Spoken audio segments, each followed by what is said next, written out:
Hold on, I'm just trying to figure out this YouTube thing. It's still showing everyone. Change that.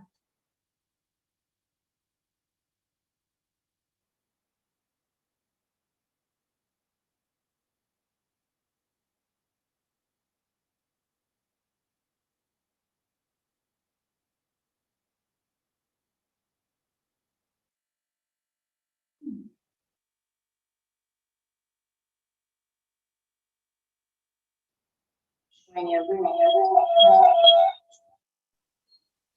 Okay, okay, good.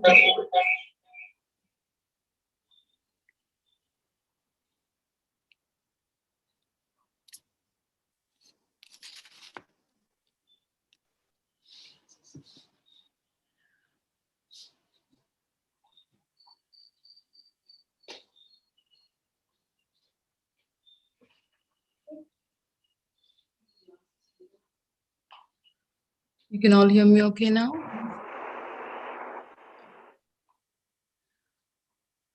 Yeah. Yes.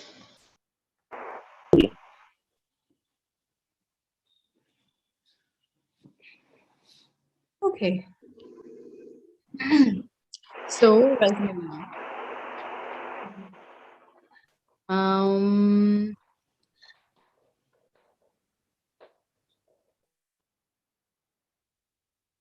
Preeti, you have a question before we begin?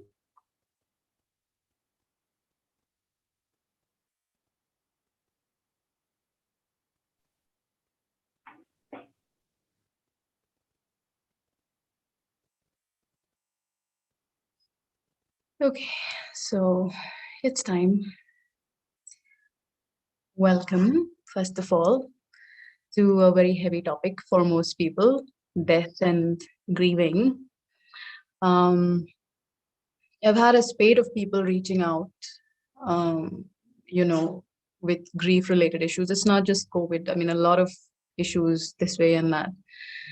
Um, and I really felt like this topic was needed because I just kept getting the same questions over and over again and hearing also the same horror stories of how these people were being treated. So I really felt that, we needed to talk about what happens during death, what happens after death, and how do we deal with losing the people that we love, and how do we help people cope with losing the people that they love. And before we start, it would be nice if more of you switched on your videos. It's just a little handful right now. It's nice, to feel like I'm talking to people. Yeah, thanks. Sure, Sonali, go ahead. You have a question?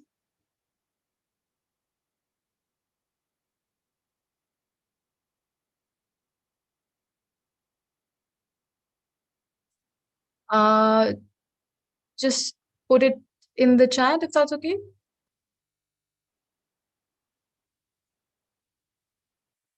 Okay, first of all, before we begin, I just want to mention that I know I said it would be about 60 minutes, but I have a feeling we're going to take 90 minutes and a little bit, possibly a little more than that. But let's see. There's a lot of stuff that I want to cover. I didn't feel I could compress it more than 90. Um,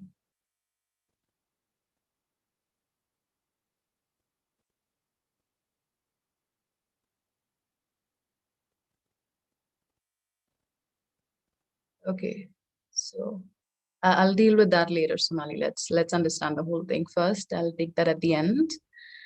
Yeah. So I want to begin with saying that I sent out a questionnaire to my groups, asking what the most popular questions were, and that's what made this whole talk come together. I had some things that I wanted to share, but thanks to almost 50 people that filled up the forms, I had some really good insight into what happens, what are the questions that people most have. So I'll take you through all of those questions one by one. There's almost like a little more than half a dozen questions. But I want to begin with, why is death scary in the first place? We don't realize that ultimately death is scary because it makes us realize that we actually have no control. See, we go through life uh, creating this illusion of control. You know, if I have enough money, I'll be fine. If I get married, my old age is taken care of, which is such a weird myth because it doesn't have to be true at all. You know, if I have children, somebody will take care of me in my old age. All of these strange uh, ideas that we develop basically to create the illusion that we're safe, that nothing can go wrong. But that's hardly true because a lot of things can go wrong.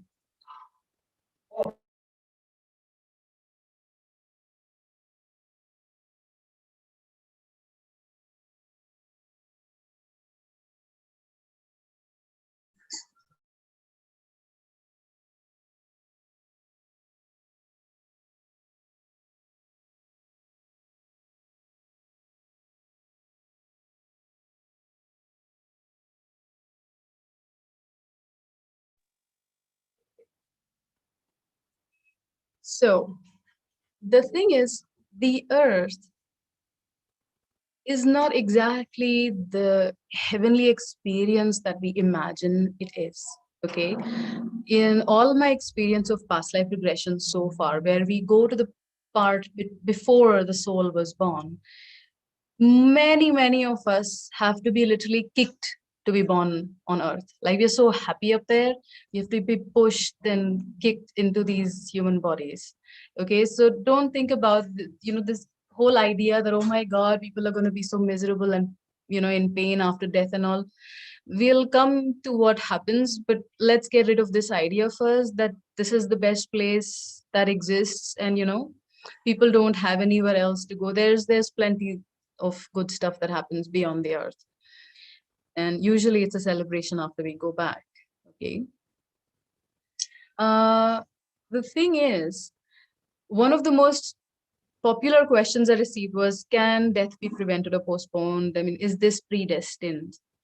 And well, we won't necessarily know the answer to that. But as much as I have observed with the, working with people before death and working with people after death as well, my belief is no, it's not. When the time comes, you have to leave no matter what. And I have known of like first-hand accounts where people have died with zero symptoms, with no physical problems, no medical causes, even as young as 5 years old. I've seen people at 30 just drop dead for no reason. So when your time comes, you're just going to leave. The thing is, a lot of the times there is a story along with it, and we like stories. We believe that those are the core reasons why somebody is left, but really that is not my experience. When your time comes, you have to go. So can't stop it from happening. Okay. There are usually two or three gates, as I call them, that you might choose to leave or not, but that's not a conscious choice. It's not like you think, oh my god, I have two kids and they're just 5 year old, how are they going to manage without me? I don't want to leave right now. That's a conscious thought. On the soul level, you're like, yeah, my work is done, I came here to learn something, I'm done, I'm leaving. So you could love the children very much, but you're not going to stay. The conscious mind does not play a role in this. You can't do that. What do I mean when the time comes? I mean, it's time for you to leave. Your journey on earth is over. You're going to die, so when your time to die comes, you're going to leave. Nothing is going to stop you. Um, another myth I want to talk about, is the idea of painful and easy death. Okay, okay, this one is good. Who decides on that? That's a good question. Who decides when your time has come? Guess what? You do. There's nobody else sitting out there and saying, oh my God, your work is done. Okay, chop, chop, leave now. No, that's not how it works. We decide. We've come here with certain agendas. I want to do this, learn these lessons. And, when you're done, you leave. That's it. So some people come with just small portions, some people come with very big stories. In either case, it's you who decides that, you're either done or not done. But that is at the level of the higher self, the spiritual version of you. not the conscious mind. Okay, your higher self sees things very differently as when compared to your lower conscious self. You're really involved in a whole lot of petty stuff when it comes to your conscious mind. The soul looks at things very differently. And yeah, so I was talking about peaceful deaths and this myth about the whole peaceful death and the painful death. uh, Most of us think that dying in your sleep in peace is one of the best ways to go. That's actually not the case. In a lot of cases, when you die in your sleep, you are dying in like half conscious sort of state, so you don't even realize that you've died, and it can be a lot harder to move on because you haven't had a proper transition, like a sudden accidental death or something like that, or even like a painful reaching to the end where you realize that, yeah, okay, it's time to die. You've had time to process it and had time to prepare for the fact that you will die. It is actually not a bad thing. But again, we're looking at it from a conscious perspective. We want to just die peacefully because we don't want any pain. That's not how it works. Okay. So I have a few questions. Let me see. Is it about karma that a person leaves? Um, yeah, we subconsciously, I wouldn't say we subconsciously decide how we die. It's all sort of predetermined from the past. Can you die accidentally like in movies? Sometimes, yes. Um, Honestly, I'm not completely clear on whether accidental deaths are possible. I do know, however, that when people have a very sudden accidental death, they usually come back very fast because they're too unsettled to do the post-death process, and then they don't know, they're too attached to their lives, so they usually come back pretty quickly in case of accidents. Um, And the question about whether we die when when your karma has been completed, is- that language is kind of misleading. You've you've come here with an agenda. When the agenda is complete, you leave. That's it. You know. Um, Very interesting one. Can it be that we come to leave from this world in order to teach others certain lessons? Yes, absolutely. There are a lot of people, like you can ask your friend, that I want to experience going through loss, I want to experience losing someone, or I want to experience growing up as an orphan. So you can totally ask someone to be your parent and die early so that you have a certain experience. So that's also previous soul contracts. I have also heard stories. I've also heard stories where people, souls have come back uh, to teach, like, for example, a couple losing their son, when he's 14 or 15. I think that's one of the most, painful things to lose a child. But they come to just teach them what it's like to experience loss because, you killed somebody they loved in a previous life or something like that. So you think, oh wow, they love me so much, but on a soul level, they were here to teach you, look, this is what loss feels like. So it's very different on the higher plane. Is murder predetermined?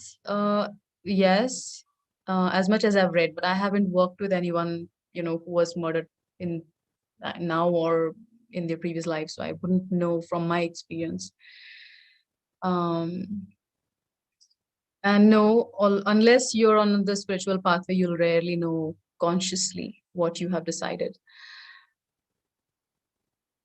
Okay, so okay, hold your horses with some of the questions. We are going to get into all of these things. Let me go in the flow. Okay, I know you're all curious. So I was actually coming to this, that a lot of people do choose to die early. And I also got another question from one of you asking, why do the good people die faster? And actually we were having a discussion the other day, even among our relatives, the most nasty, controlling, horrible person lived the longest. you know, it happens. Mm, well, like I said, you come here with, the agendas that you come with. Uh, what also often happens in a lot of cases is people who have reached a fair amount of detachment can sometimes have just like a little bit left, that they want to cover. So many people come here with a small agenda. So once that agenda is complete, they just leave. Also, when it comes to little children dying up to the age of 5, if a soul feels that it was born in the wrong family, they can die, they can just leave, like all the way from abortions up to 3 months, the soul is not really involved. But after 3 months onwards, up to 5 years, if a child is dying, usually it is because they chose this person to be born to because of certain expectations, and when they like sign up for it later on, they're like, oh my god, this is not exactly conducive to the lessons that I want to learn right now, so I'm just leaving. That's what happens. But after that, it's usually because they just had a small spectrum of experiences that they want to finish. So once they're done, they leave. And like I said, sometimes people can choose to be born just to die so that others are, so they help others learn what grief is like, and, um, learn some new lessons, basically grow up. Um, okay. So what happens before and after death? So a lot of the times, if somebody is sort of on the spiritual pathway, most people have a clue that they're going to die. A lot of people know.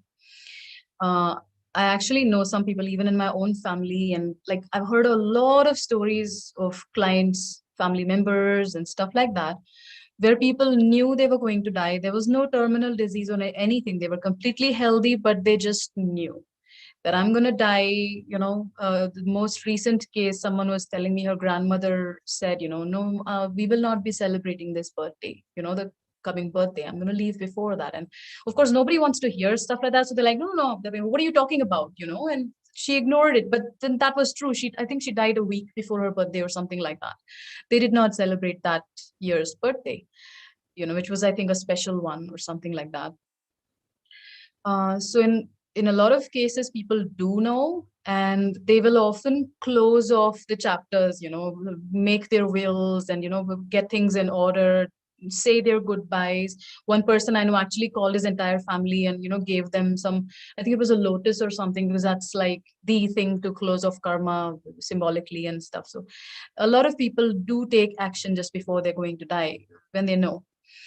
Another typical symptom that death is coming, if you have delirious relatives, who are like not comatose, but half conscious in the hospital and stuff like that.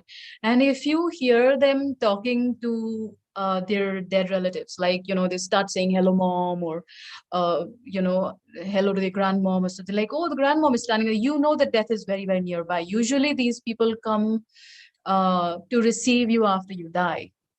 So if you see something like that happening, you can be almost certain that it's just like within 3 days of their death.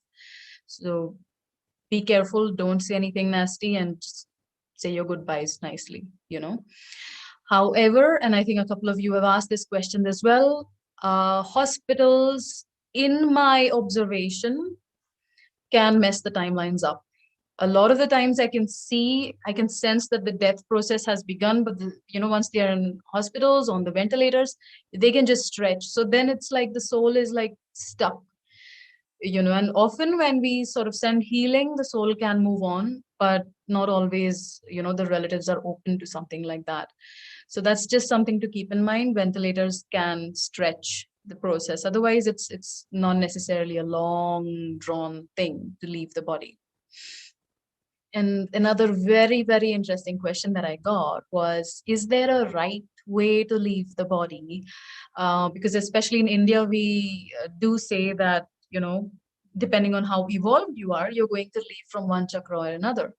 Like some people leave from the root chakra, and there have been stories of, a lot of our sages leaving from the crown chakra. And I know somebody who's actually seen someone's head having a hole when they died. They did not die of, a hammer wound or something. It was just they died, and there was a hole, there was actually a crack in the skull when they died. So when you leave from the crown chakra, that's what happens. Uh, but I wouldn't really judge it, um, or put a label. We have this on earth, we have this whole competitive uh, thing, this is good and that is bad and this is better or worse. Look, it's just a journey, okay? So if you see your relative leaving from the root chakra, it's kind of weird, but when you leave from the root chakra, you'll usually just shit yourself. That happens if you're leaving from the root chakra. I actually know someone who left from there. And I mean, what's wrong with that? So what? They're just at the beginning of their journey. It's a journey, right? You begin from the root chakra, you go all the way to the crown. But it's just a part of the journey. There's no need to label it and feel bad or anything. You will leave from the chakra at where you've reached. And it's not like you can complete the entire journey in one lifetime. Okay, it's going to take time. So just do your very best and you'll leave from wherever you're supposed to leave. You cannot control it, you cannot manipulate it. So, but what happens, right, when we die? So it can be painful if we're riddled with fear and we just don't know what to do. If you're not ready to leave things behind, then death can be sort of painful, but otherwise it doesn't have to be. Uh, the first thing that happens when you die, and I think a lot of people with near death experiences have also experienced this, you go through a recap of a lot of, almost all the memories in this life. Uh, Momita is asking, is dying out of heart attack, dying from the heart chakra? No. When you die, the heart stops beating. A natural death is often labeled as a heart attack by, all these people. So that's just it. Most hearts at an older age, most hearts have blocks. You don't know if it's because of that itself that the heart stopped beating. So I'm not a big fan of the whole heart attack theory. For me, most heart attacks, of course, there is such a thing as a heart attack because of blocks, but most things are just normal deaths. So I wouldn't conclude that. But yeah, so the first thing you do when you die is you go through this, recap of all the memories of your life. And then there is such a thing as, like we say you go to hell or heaven, that phase does come and it depends on your attachments to things here. So if you have been very attached, you're going to stay here. And also if somebody is extremely attached to you, why do you think they say in India that if a young woman's father dies, an unmarried woman's father dies, get her married within the next year? Sounds like a crazy thing to do. Her father just died. Why not do you want to get married? And I also thought it was a crazy thing until I started meeting women whose fathers had died. And I realized none of them would let their father go at all. The father's soul was completely stuck. So the thing is, if you get her married, she's going to be distracted. She'll let her father go. That's the whole logic of it. So if, same thing happens with a lot of children that die early as well. The parents just totally refuse to let them go. The soul gets very, very stuck and cannot move on. Um, Padmanav is asking, what about near-death experiences, basically? That's usually, it's not like they're meant to die or anything, but it's just, like sort of getting a glimpse of that situation so that they can have a life transformation. Nothing more than that. They're not meant to die. Um, okay. So, uh, if you're Oh, good question. How do you know if you've stopped the soul from passing over? I guess you don't always know. When I look at the cases that I've worked with, I don't think they would have seen any signs. But yeah, I mean, what is often in common with all of these people is that these energies weigh you down. So life becomes very sluggish. Like life is a constant struggle because nothing is, see, you're completely out of the flow when you're holding someone else back from their journey. Your own journey gets held back as well. So usually if you've lost someone and after that your life has just been really lousy and nothing seems to go well, usually, and if you're really attached to that person, usually it's a sign that you're holding someone back, you know. Well, if you see someone in dreams in distress, usually they're reaching out to you for help. It doesn't necessarily mean that you're holding them back. So if you see someone in dreams, I would say usually connect with a healer and see what can be done, or a pandit or something like that, to see what can be done to help that person. So if, definitely that is a question I forgot to consider. When you get people reaching out to you in dreams, do something about it. And you can even ask them to come back in a dream and ask, what is it that you really want me to do? What can I do to help you? You know. Um, and if you are experiencing scents or sounds or stuff like that, also, it could be them reaching out for help. So check with the healer is what I'd say. You can begin by asking them, can you tell me what you need? I'm not understanding. Help me out. You need something from me. But it depends on their capacity. Are they really able to communicate with you and pass on? Because they also need a certain level of, energy to be able to do things like coming in dreams and stuff is not something that every soul can do. So if they are capable of doing that, they'll give you a clearer message. Otherwise, reach out to a healer.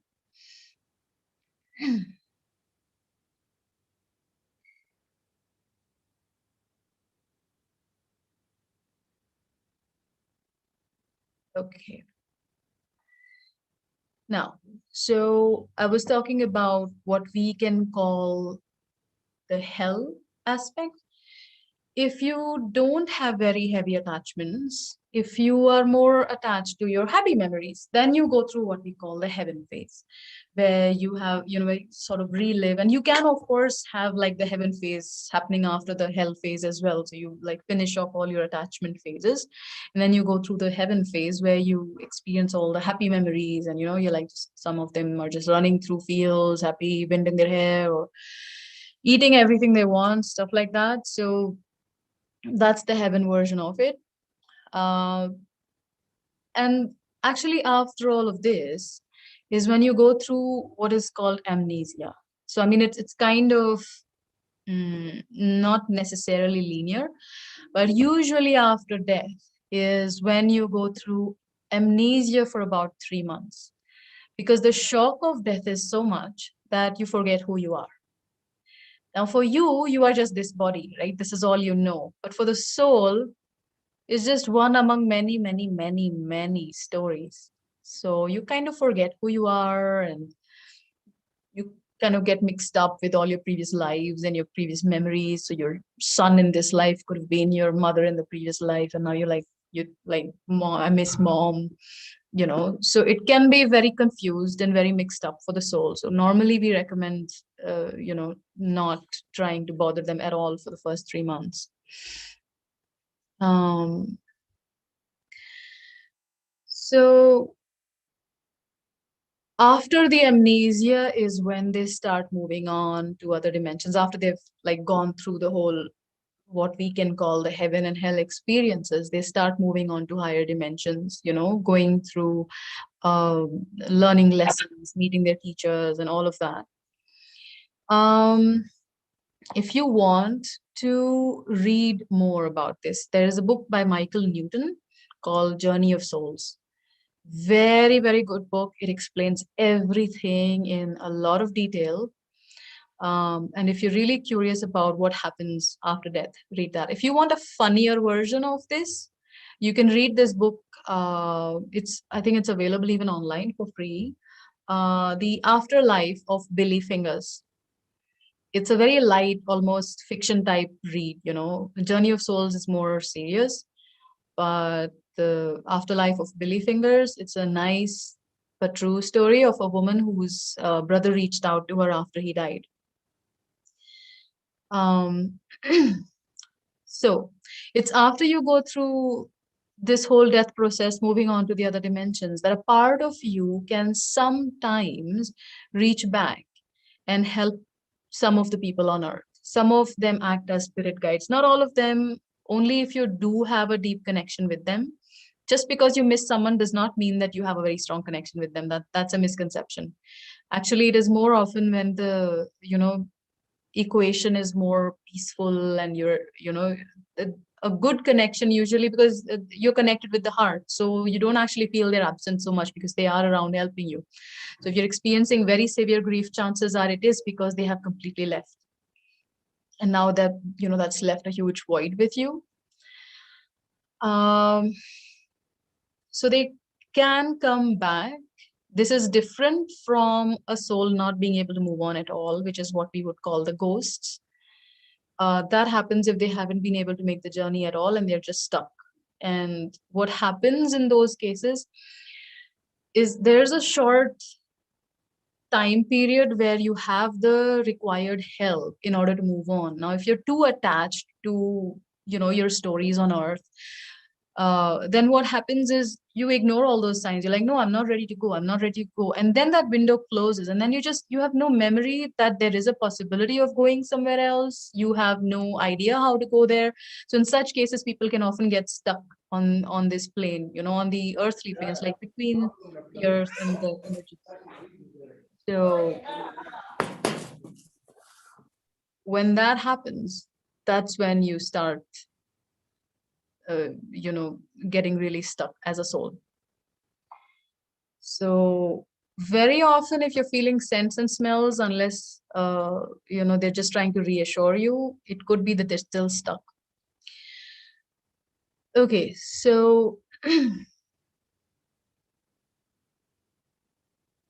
okay, here's an interesting question. You see attachment getting worse in old age with some people, and this doesn't bode well. What can be done with such people, and how does this happen? Well, see, life, we we are you cannot be static in life. No, you have to be either moving up or down.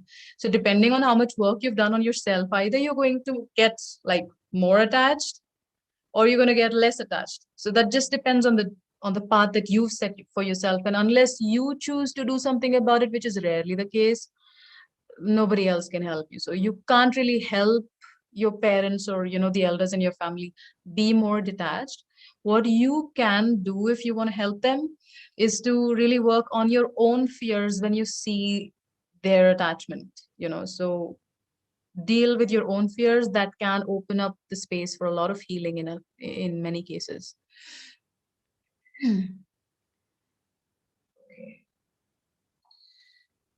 So coming back to another topic that gets asked a lot is, can I connect with the people that have left? And honestly, I don't recommend this at all. There's a whole business created out of this. Reach out to the people that have gone, and really don't, please don't. It doesn't help you move on. It doesn't help the soul. If they want to reach out, they'll find a way of connecting with you. And in that case, you can go to someone like if they really want to connect for some or the other reason, they will make their presence known and they will ask for help. So in such a case, yes, reach out to a healer, help them out, and or communicate with them. Like even in the case of this Billy Fingers book, you will find that he reached out to her. And there's a lot of books written by a lot of people, and you will find that they reached out to them somehow and they said, I want to connect with you. So if they want it, you say yes. Otherwise, you're just disturbing them. You're just, we're coming to the whole grieving process. You're going to realize it's just part of the denial process, and you're disturbing them, not helping them by doing this. You need to let go.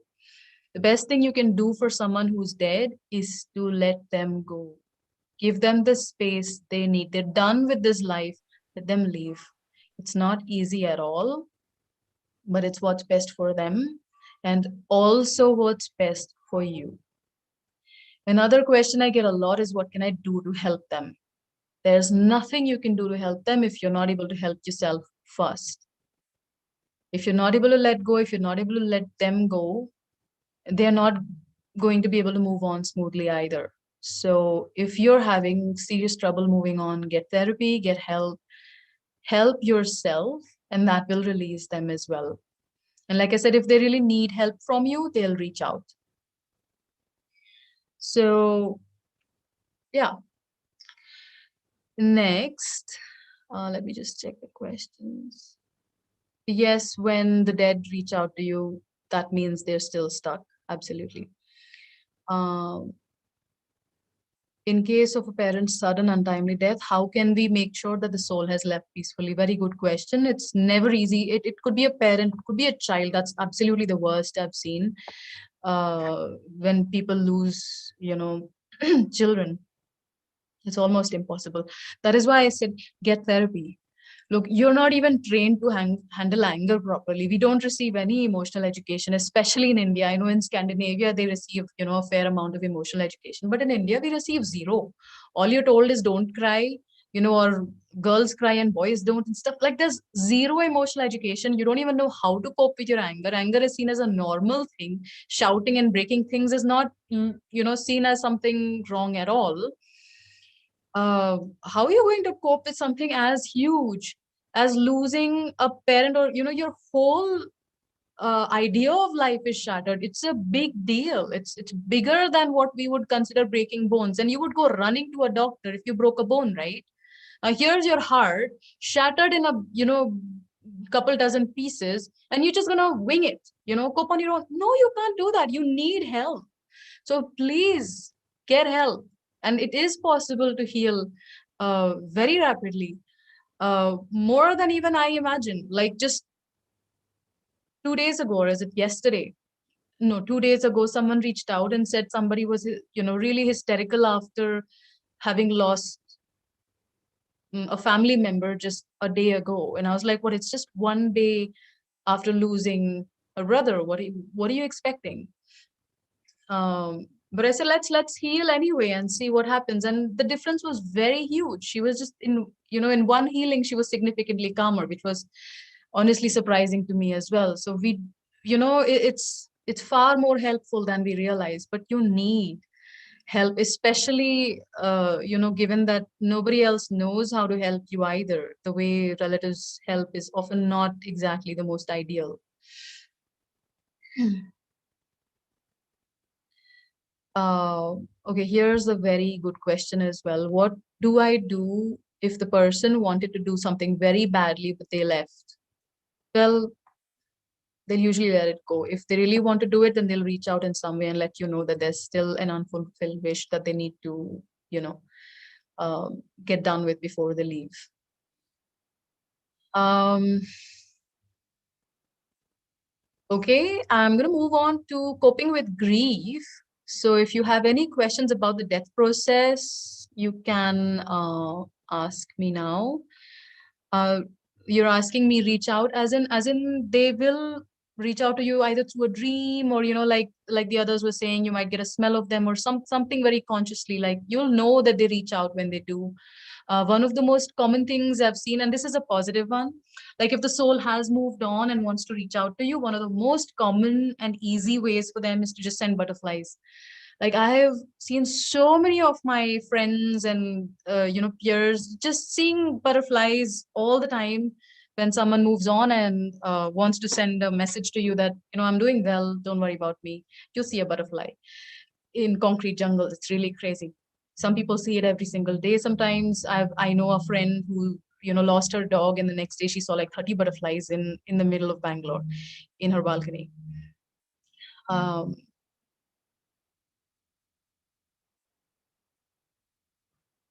do they linger as spirits? It depends. What is the significance of the last rites of the yearly and the yearly pujas? Well, it's just to sort of feed the souls. I personally don't find a huge difference with the yearly pujas anymore, especially in Kali Yuga. The last rites help because the burning of the body, especially destroying, putting the ashes in the water, destroys all elemental, connections between that physical body and the soul. So there's absolutely no way they can come back. So it just makes it a lot easier for them to move on. Um, Shruti is asking if there's only crown and root. No, no, you can leave from all the chakras. I just gave the example of, the extremes, root and crown, but you can leave from every single chakra depending on where you're at in the journey. Uh, is death by suicide chosen by the soul? Honestly, I don't know whether it was chosen or not, but I do know that the soul can be very, very stuck for a long time after suicide. I have seen only one person so far that moved on very smoothly. And I mean, it was a very neutral death. I think that was really led by the soul. And I mean, I was shocked because I've only seen people suffering and really stuck after suicides. There is one exception that I've seen. Should the belief of the dead be respected in our last rites or ours? Well, I would say listen to your heart, you'll know. Um, does that mean they have? I don't know, Lakshmi. I'm not clear about that. It's if you ask me about other people, we can have a personal talk about it. Is it okay to bury or donate the body? Best to ask them before they leave, I think. But uh, how is suicide any different from choosing death? Well, what usually happens is the emotion with which you die makes a huge difference in the way your journey proceeds after that. This is why giving Reiki to someone, healing them, and there's so many groups around the world that help people die better, where there's like a whole lot of chanting. Actually, it is said that the soul hangs around for 3 days after death. So a lot of people continue the chanting even after the death for 3 days. So all of these are done so that, I mean, if you die feeling peaceful and ready, your journey is very smooth and very quick. But if you die in emotional turmoil, it's going, I mean, you're going straight to hell basically, because whatever state you die in is the state you remain in. So if you're like dying like that, you're going to be in that state for a long, long time. It can be decades and centuries actually, until, like I said, someone comes around and helps you. And that's, I don't know whether that's luck or predetermined, or I'm not sure. So if it is suicide, does the soul come back and affect the close ones they were disturbed with? I don't think so. Usually doubtful, because they've died in so much torment. They're not usually capable of, disturbing other people. But that would be an individual thing you would have to see every case. Um, what does it mean when people lie in bed for long in an unresponsive way? Well, if they have gone into coma at home, that's different. That's usually the soul probably confused whether they want to go this way or that. But in hospitals, it's very different. It's like a lot of the times what happens in hospitals is there isn't enough energy for someone to move on. So they just remain completely stuck. That's really not a good place to be. If somebody is in that situation, ask someone to send healing and they can move on very quickly. So should you dispose of all of their belongings and not use them or keep them close after death? Again, I would say listen to your heart. I wouldn't make any rules about this. Some things can mean a whole lot of negative energy. Um, but I mean, it really depends. Sometimes it can help. Okay, I've had a couple of questions about organ donations. I am not going to say anything because it does save lives for people, but I am not a big fan of this concept. But I don't want to talk about this publicly, so let's skip that question. Okay. Or maybe on a more private call, we'll do that. Okay, so moving on. We have 45 minutes in already, so I'm going to hurry up. If a small kid dies of murder, will they be stuck? Well, I don't know. I haven't dealt with any such cases, so I honestly have no clue. But chances are probably not, unless they were really tormented and they get stuck in that situation. I think children are sort of easier. I mean, they find it easier to move on because they can also let go. Also, I've never really come across any souls who are tormented and they're young. So, so possibly they won't be that stuck. Um, Savita, that's a really big question. I can't tackle that on this small call. Okay, so coming to coping with grief, what do you do when you lose someone you love? See, the first thing we need to really drum into our heads is life is not fair. We expect that good people will die in a very peaceful manner and bad people will die, a painful, horrible death. But that's really not how life works. And one of the most favorite questions I had in the whole list was, how is one supposed to react when someone dies? But you're not supposed to anything. You have your pain. You're just supposed to feel what you're feeling and not listen to everyone who's telling you what you're supposed to feel. So, the one thing I would say, if you lose someone you love, the first thing you do when you lose someone you really dearly love is draw boundaries. Tell people to back off. You need your space. Don't be afraid of being rude. If people are getting in your face, just tell them you need space to grieve. There are people who will tell you to cry. There are people who tell you to not cry. There are people who will tell you move on. I've the stories I hear in my work is just absolutely horrifying. I think the worst one is a woman who lost her fiance. It was she was in love with him. It was not an arranged marriage even. She was supposed to get married to this guy and he dies in a motorbike accident.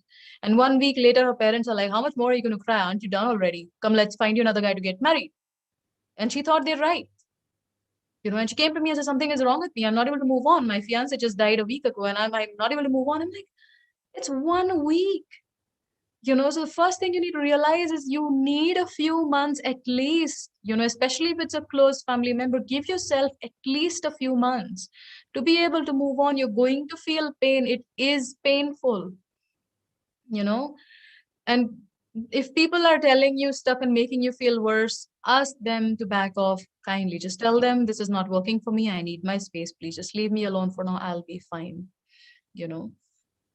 And please get therapy if it's someone close to you. Now, there are many theories about the stages of grief, but my favorite one is, the simple 5 stages, and I want to talk about that. You can sometimes go through it step by step, but usually they can be like all mixed up. But I'll talk about the 5 different stages, that the 5 different predominant emotions that you experience after grief. The first reaction is usually denial. You hear somebody's dead, you're like, no, that's not possible. They cannot possibly be dead. This just cannot happen. So that's normal. So even if you've lost someone, I mean, even if you know someone who's lost someone close and they're like, no, they're not dead. It's not possible. It's not possible. Remember that is completely normal. It'll pass. Give them time. One thing that you can probably make a note of is there is this sort of homeo medicine called Bach flower rescue remedy, BACH, Bach flower rescue remedy. This, just 2 drops in a glass of water can really help you calm down, even if you're like nearly hysterical after losing someone close. Okay, so just keep that in mind. It can be very useful for even all kinds of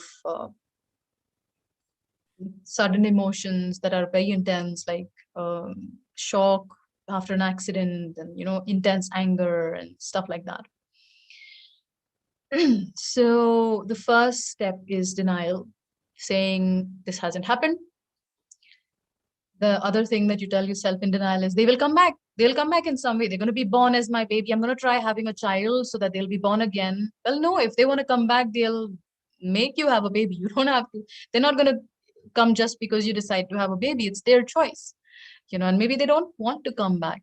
But we like to project our love for them, like they love me, I love them. So of course they want to come back. No, it's very different once you're dead, you know. And there's also all these people who really, really want to connect. And they don't want to let go, so they want to keep connecting, get their unanswered questions answered and stuff like that. All of these come under the whole denial aspect. uh, the next one is anger. So anger can be towards the person who's died. And this, I feel, is one of the most important things to deal with, especially if you have sudden deaths. And even more so if it's somebody who was very close, very like if it's a parent or a child, or actually even a husband, actually. So if it's a first, direct family member where you were very close and where there was a very strong relationship, there's usually a very, very strong feeling of abandonment. But the problem is, especially if we love someone, we are refusing to feel anger for someone who has died. And we don't want anyone to talk about it either, right? Like if somebody tells you, my brother died and I'm so angry with him that he left, you're like, no, no, no, they're dead. Don't say negative about them. Please talk about it. If you've lost someone you love, and if they left you suddenly, like one of you was asking about father dying when you're young, or somebody losing a child, for instance, please look at how angry you feel at them for leaving you just like that. Very important to work with this. But also a lot of that anger actually gets misdirected at yourself, because a lot of us who have not learned how to process emotions properly are hooked up on blame. So when somebody dies, we're just like expecting it, like, yes, I need to blame someone for their death, because if and that comes to again the denial part. If I had done this, you would not have died. If you had done this, they would not have died. All this is part of the whole blame game. So depending on who you're blaming in that moment, you're going to feel anger at other people, or feel anger at yourself, or the doctor, or something, or God. A lot of people direct their anger at God, and then they're like completely, going off and not doing anything spiritual or religious after that for years. And the only person that loses out is you, because a lot of those practices can actually help you cope better, can help you come back to normal. And when you come back to normal, you set the other person free. So by, literally abandoning everything, you're not helping anyone, including yourself and the one that's left, you know. The third phase is bargaining. And sorry, this is where this whole, if I had done this, they'll come back, they would not have died, if I had taken them to the hospital in time, or if I had gotten those tests in time, or all of these ideas. If I had done this, if I had done that, if they had done this, if their wishes had been fulfilled, if I'd reached the hospital in time, all of these ideas are just you going back into the bargaining phase, and also the whole, they'll come back as so and so. All of that is also like a mix between denial and bargaining. So bargaining is you trying to get them back into your life one way or another, you know. Then you've got depression. So once you've gone through the whole denial, and then you've gotten angry, and then you've tried bargaining, and then you realize, what, none of this is working, then you start slipping into depression, like this is just hopeless. Nothing, there's no point, they're not coming back, you know and I don't want to live, like what's the point, like everybody can die. And depression is especially when you start coming face to face with the fact that nothing is in your control. So when you realize the transience of life and how anything can happen to anyone, then you're like, then what's the point, why should I do anything at all? That's depression for you. And finally, when you pass that too, you reach acceptance, where you're like, okay, I'm just going to focus on the happy memories, going to do the best I can, and move on. The thing is, it doesn't necessarily go in steps like this. You can have all the 5 steps happening in one day. One moment you're like, it's fine, they moved on, I love them, they love me, and it's all okay. 5 minutes later, you hear a song and you're like breaking down, crying hopelessly. It's all fine. Okay. You can go through like 2 years of the acceptance phase, and then suddenly just hear one song, get one smell, and then just like, have a total breakdown. It happens. um,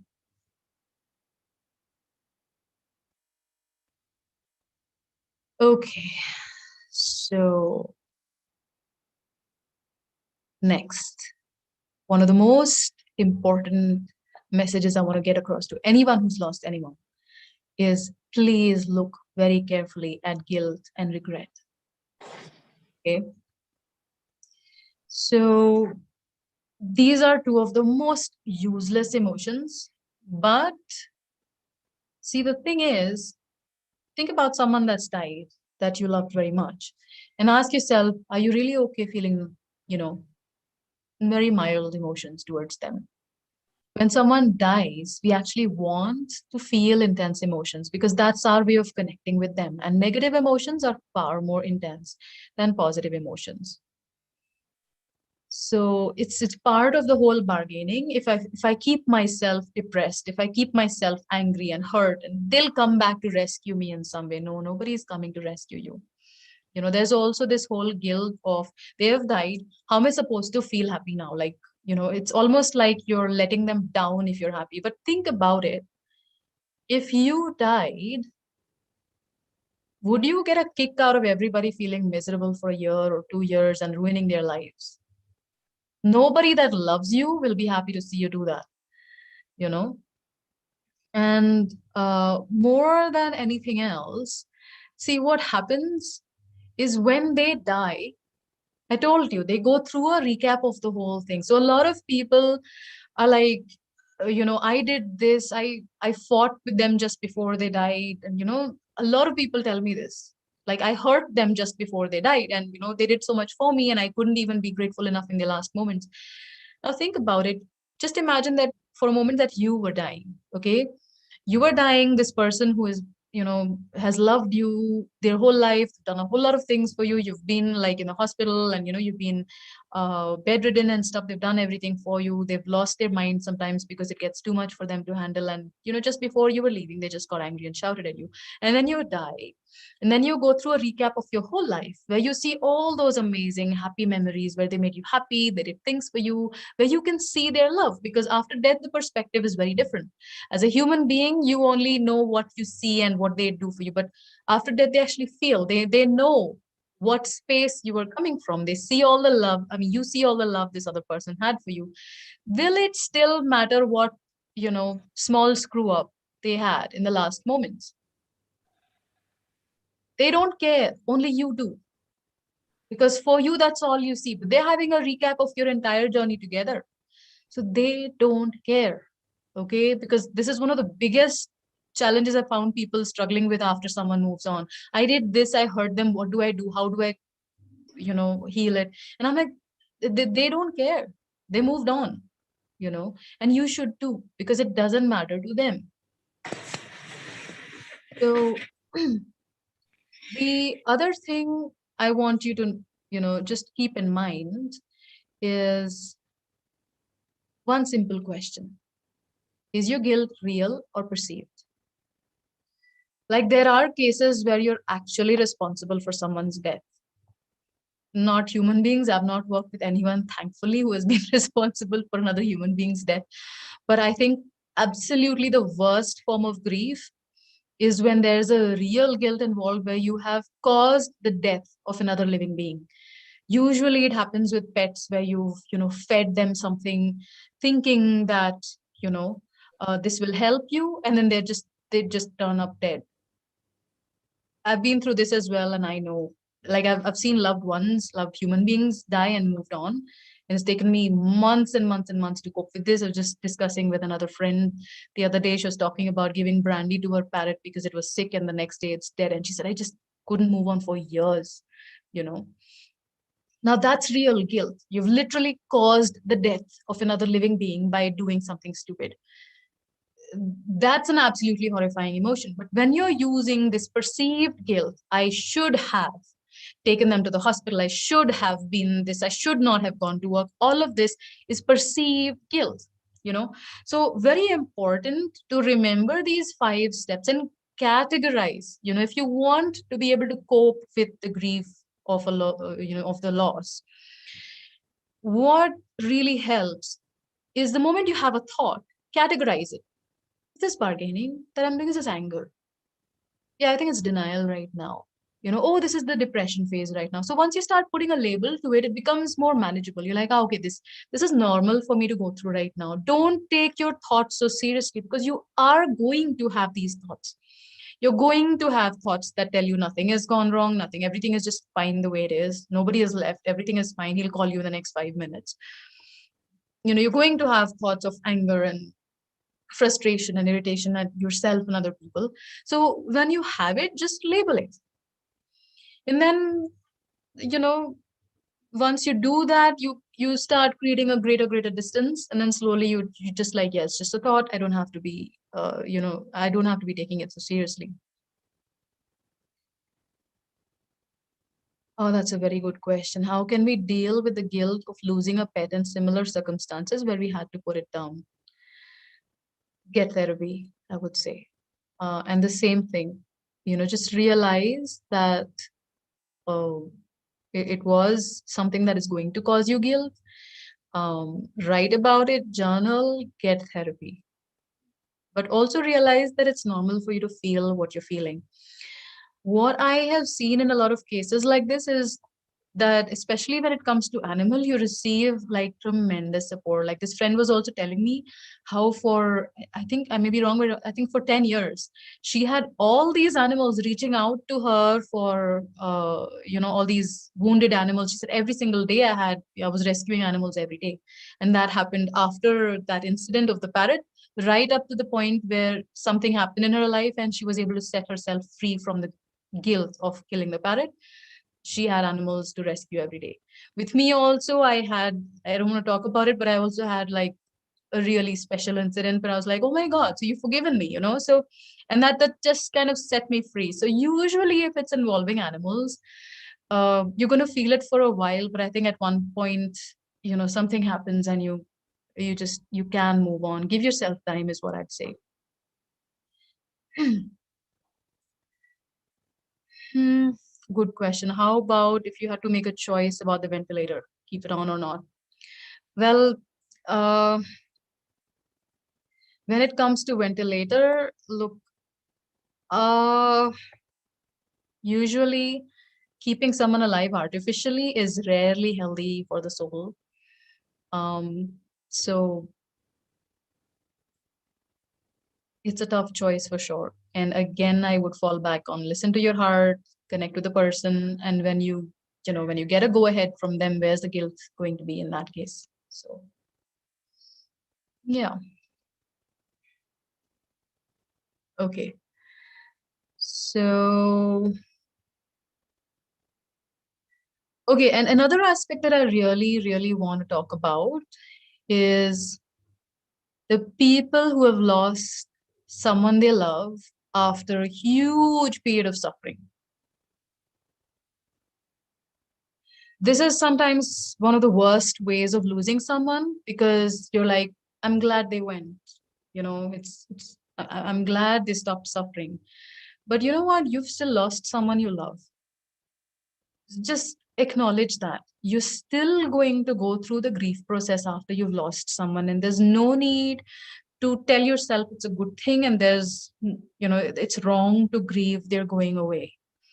The truth is it was your parent or sibling or child, and so when you lose them, you're going to have grief. Acknowledge it, give yourself the space to feel all of that, give yourself the space to acknowledge that you wanted them to continue living no matter how much pain that meant for them, and that's okay. Don't we also choose pain a lot of the times? So there's nothing wrong with that. Now, on a physical level, how does grief manifest, right? So usually grief manifests in the lungs, but it could manifest. So look at your body after you've lost someone. It gives you a great insight into what's going on inside, because it is such a huge thing. The first thing that you experience in death is often shock. Like you'll be completely normal sometimes. You've lost someone, like you're not crying, you're completely normal. And then you break down like 2 or 3 days later when it hits you that they've left. So this shock can push a lot of things inside, or even just the magnitude of the whole grief, especially if you have like little children that you have to be strong for, or weak parents that you have to be strong for. A lot of the critical emotions get suppressed and your body will tell you. So remember that if you're feeling angry, it's going to usually manifest as headaches or digestion problems or problems in the arms, arms, hands. If you're having a lot of fear, it could manifest in the legs. Again, it could be in the belly as well, kidneys. if you're feeling overburdened by the lack of someone else's support, or you're missing their support, you're going to feel it in the shoulders. um, if you're not crying, if you're feeling if you're suppressing your tears, you're going to have like sinus issues, or could literally even be tear duct, tear gland issues. uh, Usually when it comes into the lungs, it's a sign that you have reached, in my belief, it kind of means that you're sort of reaching the final stages of the grief. So you will end up getting like a chest congestion or a severe cough or something like that. It sometimes can last for a couple of months, even where it's just like the body is getting the grief out of the system. So especially if you have learned EFT, just do EFT for the grief during those days. It'll help a lot. Okay, so I want to move on to how to help someone grieve. Any questions about what we spoke about so far, the grieving process? Oh, yeah, somebody asked about what if you lose someone who you were very angry with or you had a bad relationship with? Well, usually there's just relief when somebody like that dies. And I would say don't feel guilty about feeling relieved. There's nothing wrong with feeling relieved when somebody leaves. So whatever you're feeling, just feel it.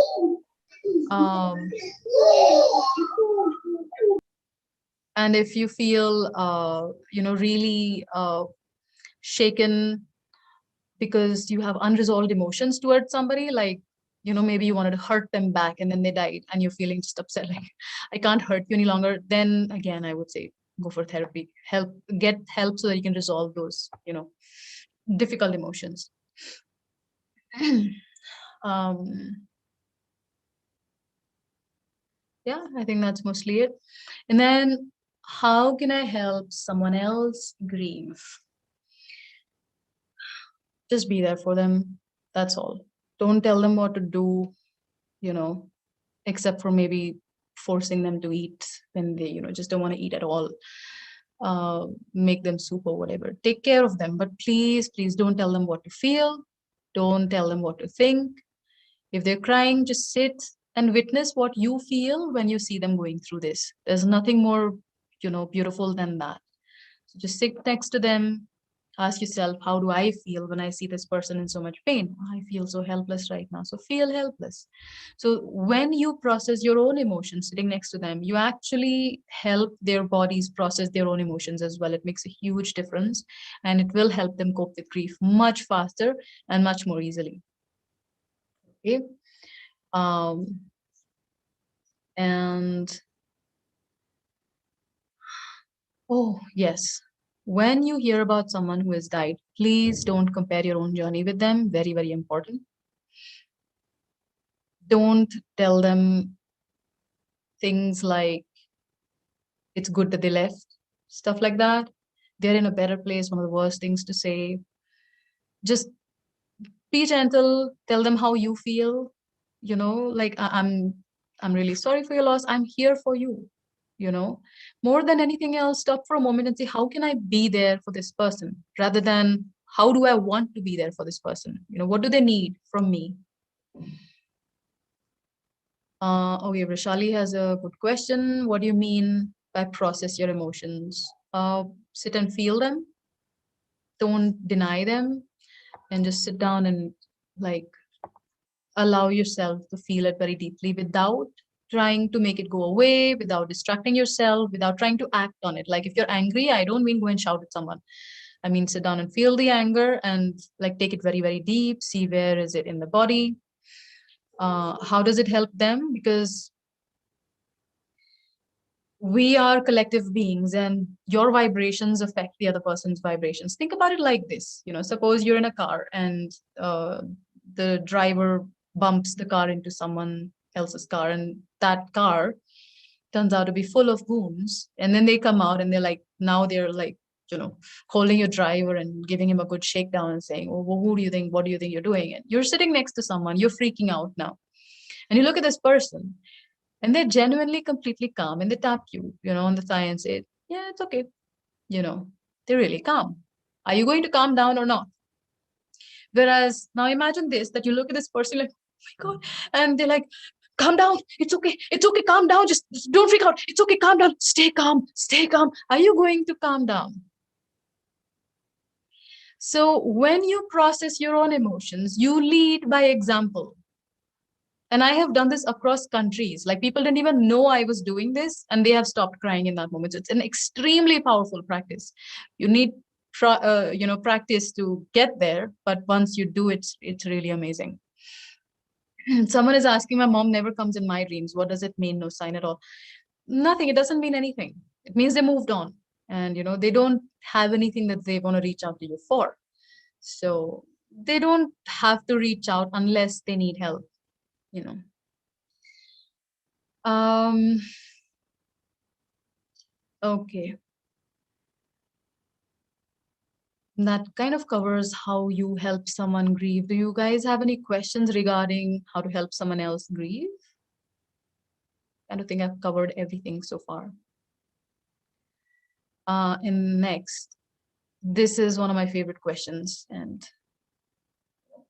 how do I help someone prepare for death? A very, very, very, very powerful question. When somebody is aging and they're approaching death, how are you going to help them prepare? The first thing would be to get the stigma out of it. So approach them gently, because you cannot help someone prepare unless they want to prepare for something, you know. So what you do is you very gently approach it. You're listening. You cannot help anyone if you're not listening properly first. So the first thing you need to do is really find out, do they want your help in learning how to move on peacefully? If they don't, leave them alone, process your own emotions, because if you want to help someone move on peacefully, there's a chance you are invested in it in some way as well. So find out what your investment is. What is it that you're trying to get out of this whole process? And work with that first. Feel it, journal about it, get therapy if needed. So work with that first. Um, the second thing, once you feel that, yeah, they're open, they're willing to listen, ask them how the idea of death makes them feel. Talk to them about it, read to them, educate yourself, educate them, help them understand the process. And one thing that can help a lot is talking about past events. So you would need to, sort of learn to be calm while they're sharing their stories, because if you can get them to talk about situations where there was a regret, where there was anger, unresolved emotions, then you can help them finish off all those things before they die, so they approach death with a clean slate. That also reminds me, actually, one of the most common questions that I get is, why did they suffer so much? Why are they suffering? They're such good people. Why did they suffer so much before they die? Well, in my understanding, a lot of people choose suffering in their last days so that they can clear out as much karma as possible. So they begin the next life on a clean slate. So please don't judge people on how much they're suffering. It's usually a choice. Allow them to make that choice. Don't try to force them out of suffering. If they're really meant to not suffer, they will usually reach out to you and ask you for help. If they're saying no to your help over and over again, leave them alone. Like, be there for them, but don't force help on them, please. Um, but yeah, I think that sort of covers what you can do. So there's also this process called age regression. If they're willing to do it, you can sort of take them, back through their life, or go from their, early years all the way till their current age, or go backwards. Like, what was the most painful thing in the last 10 years, or 5 years, and then 10 years, and then 15 years, then 20 years. Tell me about it. So, or what you can do is get them to talk relative by relative, So what do you think of, dad? What do you think of mom? What do you think of so and so? Just get them to talk, help them release, and be present. Because when you're present, you're already helping them resolve those emotions, right? The more you do that, the more easy it gets. The rest, I'm sure you can just pretty much wing it. When you start talking about, they will be open to ask you for help as well if they feel the need. Um, okay, here's a few questions. This is a good one. How do we know for sure if we have overcome the grief? That's a tough one. You usually don't. Like it takes you many years and small portions of it will still be there. Maybe I can say that, you've sort of overcome the grief when you can remember them with love and, no negative emotions associated with it. But the truth is, even after years, you can still break down and, feel some of the pain. The reason why I don't want to answer this question is it's usually the people who think they've overcome the grief who haven't overcome it at all. Because usually they're in shutdown and they're just suppressing all the emotions. It will come out later as disease. That's all, you know.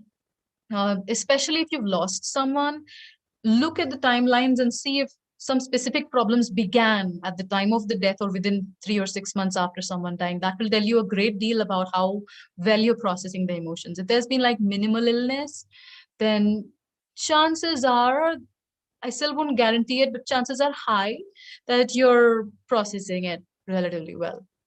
Okay.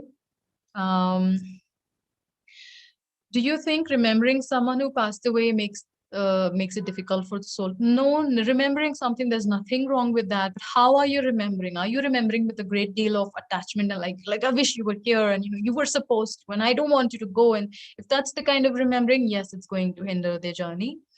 But if it's just like a fond, loving memory, yeah, why not? Like they're part of some of the happiest memories of your life, which is why you miss them.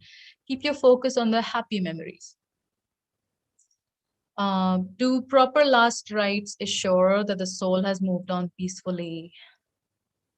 They help, but they don't assure. No. There are a lot of people who get all the last rites and they're still very, very stuck. And what about collective deaths like Corona? Uh, there are huge amounts of deaths happening right now anyway. It's not necessarily COVID related. I've heard so many deaths in the last 1 month alone, and only a fraction of them are COVID deaths, So there is a huge wave happening right now. It usually follows giant energetic shifts, which has happened as of, I mean, we had a huge shift in the last couple of years, but predominantly in the last 6 months or so. So that's going to make a lot of souls want to leave, either because they're not receiving enough energy to survive anymore, or they want a fresh start. In either case, there's a lot of people that want to leave right now, and they will leave no matter what, you know. Um, and then that's okay. So, um, could you talk about abortion, miscarriage, and stillbirths? Well, abortions, I haven't studied enough cases. Usually the soul does know that it's going to be aborted. Like they know what they're getting into, right? So if they're choosing a womb, they usually know that, oh, this person doesn't want this baby and they're likely to abort it. So usually that much is known. So that's not surprising. Although it can traumatize the soul a bit. Like I know someone who was aborted by an aunt in her previous life, just before she was born as this person, and she never liked that woman, and that woman was always like, she's not even her daughter, but she's so kind to her, because that, she was also acting out of that guilt. Neither of them had a clue, but like after she realized, oh my god, I was, aborted by this woman, and nobody knew about this story. So she was really shocked. How did you know that I had an abortion? Like nobody knew about it. So but when she found out, it suddenly made sense, their equation, so she'd always be like, yeah, I don't want to be near you, sort of thing, like you're a bad person. And that the mother was always like, trying to overcompensate for everything, buying her gifts almost as if she was her own daughter. So those equations do continue if abortions happen. Miscarriages, like I said, see, up to 3 months you have time for a soul to sort of book the body. If nobody has booked, if the miscarriage has happened like 3 months plus minus, usually it's just because there's nobody interested. uh, but if it happens after 3 months, it's chances, like I said, they have sort of decided they want to be born to you, but then they're like, oh no, this is not working out, this is not the kind of setting that I want for this life, so I'm going to quit now. That's basically what happens.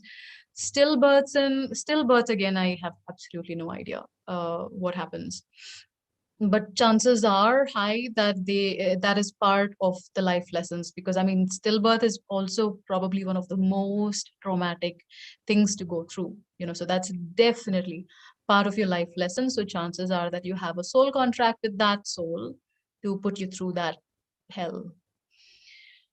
Um, yes, the soul, of course, they chose the abortion, but you tend to forget on this plane. Um, can untimely death occur due to any curse prevailing in the family or ancestors? Yes, it is possible.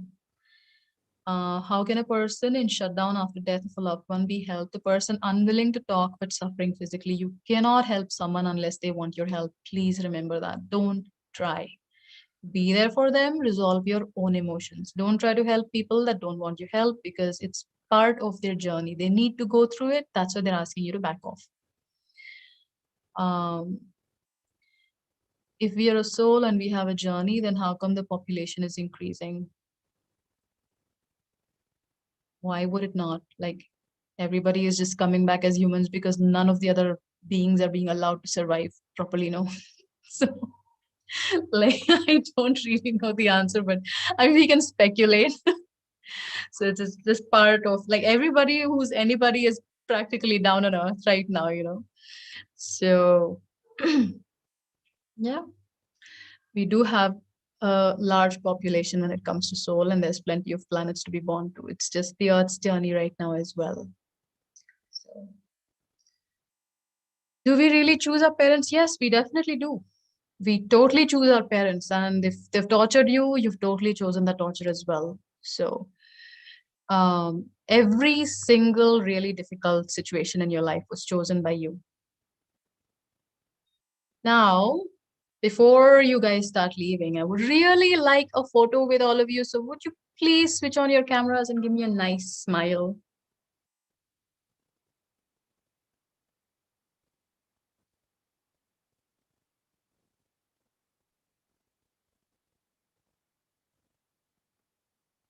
Okay, that's a lot of nice smiles. Oh, I love it.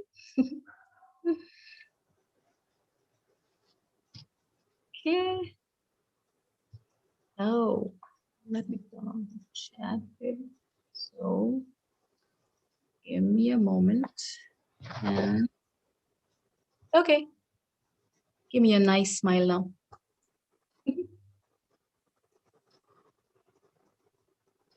Okay, and we're done. Oh, there's still people joining.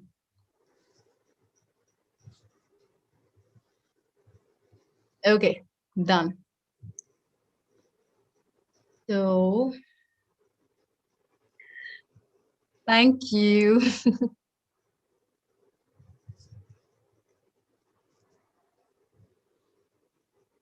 me just turn off the light. Okay, so thank you everyone for joining me, and I hope